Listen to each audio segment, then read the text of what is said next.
Hello, Key Stage 2, and welcome to this week's Assembly. This week's Assembly is brought to you by Young Citizens, and Young Citizens are an education charity, and they help young people make informed decisions about the world in which they grow up in. And Young Citizens have come up with something called Justice Week. And from the 1st until the 5th of March, there are a variety of different events taking place, and sharing assemblies to school children is just one of them. And the idea is that young people will learn a little bit more about law and a little bit more about the rules that govern this country. So we've got some objectives for our assembly today. And so by the end, we hope that you will be able to explain what Parliament, the government and the justice system do, what the rule of law means and why it is important, who has the power to make and change laws, and how you can take part in democracy. Now, you may remember that we've spoken about the word democracy in our assemblies before, and we live in a democratic society. And a democratic society means a place where people vote for the government that they would like to lead their country. It means that all adults, everyone over the age of 18, has the opportunity to cast their vote. So we live in a place where the people decide the government by a majority. First thing we do is we need to think about what laws actually are. And they are rules that are made by the people in power to order the way that we behave. And you can see the seat of law here. This is the Houses of Parliament you'll see in the photograph. You probably recognise Big Ben, just on the right-hand side of the photo there. And the Houses of Parliament are there in central Westminster, along the banks of the River Thames, and that is where the laws of this country are made. Before we go further, it would be really interesting for you to think about at home, and maybe you could discuss this with somebody at home, a sibling or a parent. Why do we need laws? What do you think the rule of law means, and why are they important for us in our society? You might also think about what would this place be like, what would the world be like with no laws? What would you see? What would you hear? What would you smell, and how would it feel to live in a world where there was no law? And you might think that sounds like a fantastic idea, really exciting and really fun, because you could do whatever you want. However, try and think beyond that to some of the problems and the challenges that might occur in such a world. So pause the video, have a think, and then I will share some ideas that I've had, and you may well have had some additional ones too.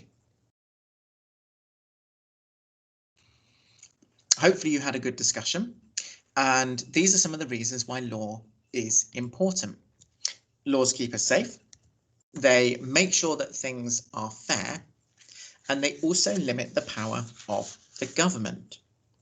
Because if there were no laws, the government could make all sorts of decisions about the way the country is run and about what would be right and what would be wrong. And in the UK, power is split into 3 groups. We have Parliament, and Parliament makes and changes the laws. We have the government, and they put law into practice and they make policy. And a policy would be a document. It would be where all of the laws are written down so people understand them and can follow them. And then we have the justice system, and they are the people that would uphold the law. So those are the 3 groups in this country: Parliament, the government, and the justice system. Now, the rule of law is really important because it means that the government cannot do whatever it likes. So the government cannot send people to prison for no reason, or just because it thinks it would be a good idea because somebody disagrees with something. They cannot do that. And also the government cannot take money from the people to make themselves rich. It cannot just take whatever it likes from the people that live in the country. And everyone has to obey the law. The Prime Minister, you can see Boris Johnson there, celebrities, so people that would be in popular culture, and also the police. The police also have to follow and obey the laws of this country. And I've got a little activity for you to do now. And again, you will probably want to pause the video so you can do this. I've got some different roles down the left-hand side. So we've got the police, a judge, a lawyer, Parliament, and the Queen. And on the right hand side, we have got some job descriptions. And I want you to see, can you match the role to the job description? And when you've matched the role to the job description, the second task is for you to decide, does that role also be involved in making the law? Are they involved in making the law as well as what their role and job description is?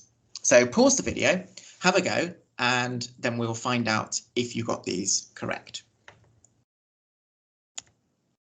First off, we have the police.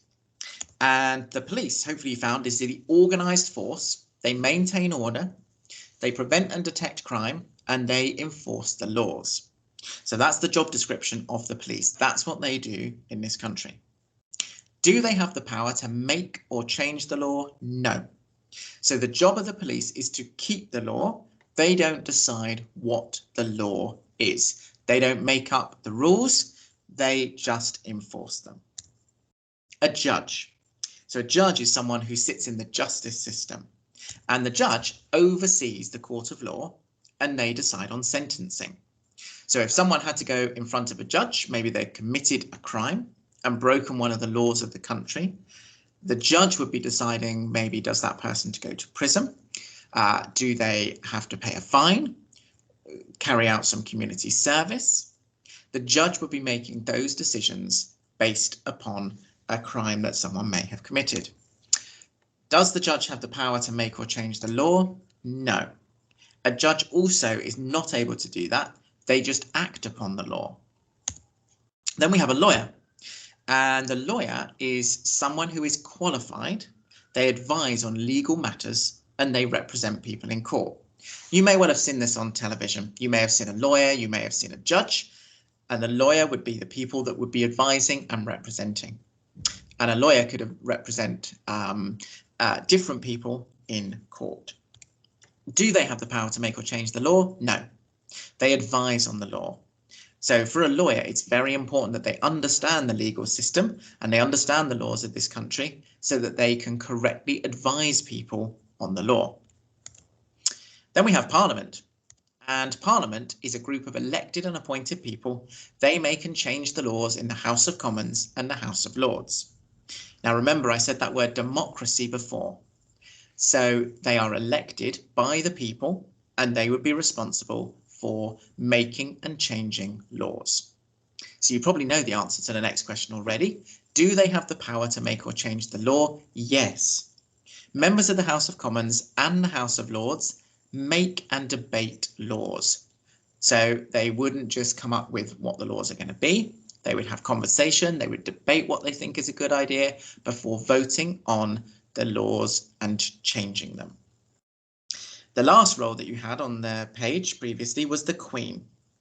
Now, the Queen is the head of state and she gives royal assent, that means approval, to any new laws.